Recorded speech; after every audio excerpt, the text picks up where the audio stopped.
In front of me is Honor 9, and today I would like to show you how you can edit password saved in Google Passwords Manager.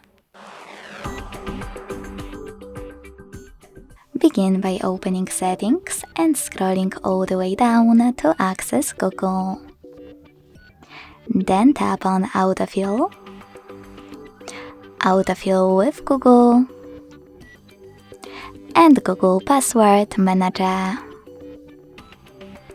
Finally, select any password that you wish to edit by clicking on it, and enter your current login method.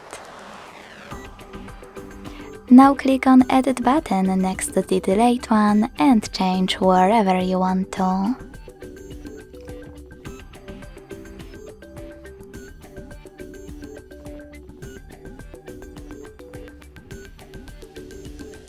Then hit Save at the top right corner.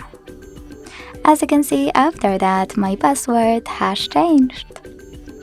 Thanks so much for watching. If you enjoyed this video, leave a like, comment and subscribe.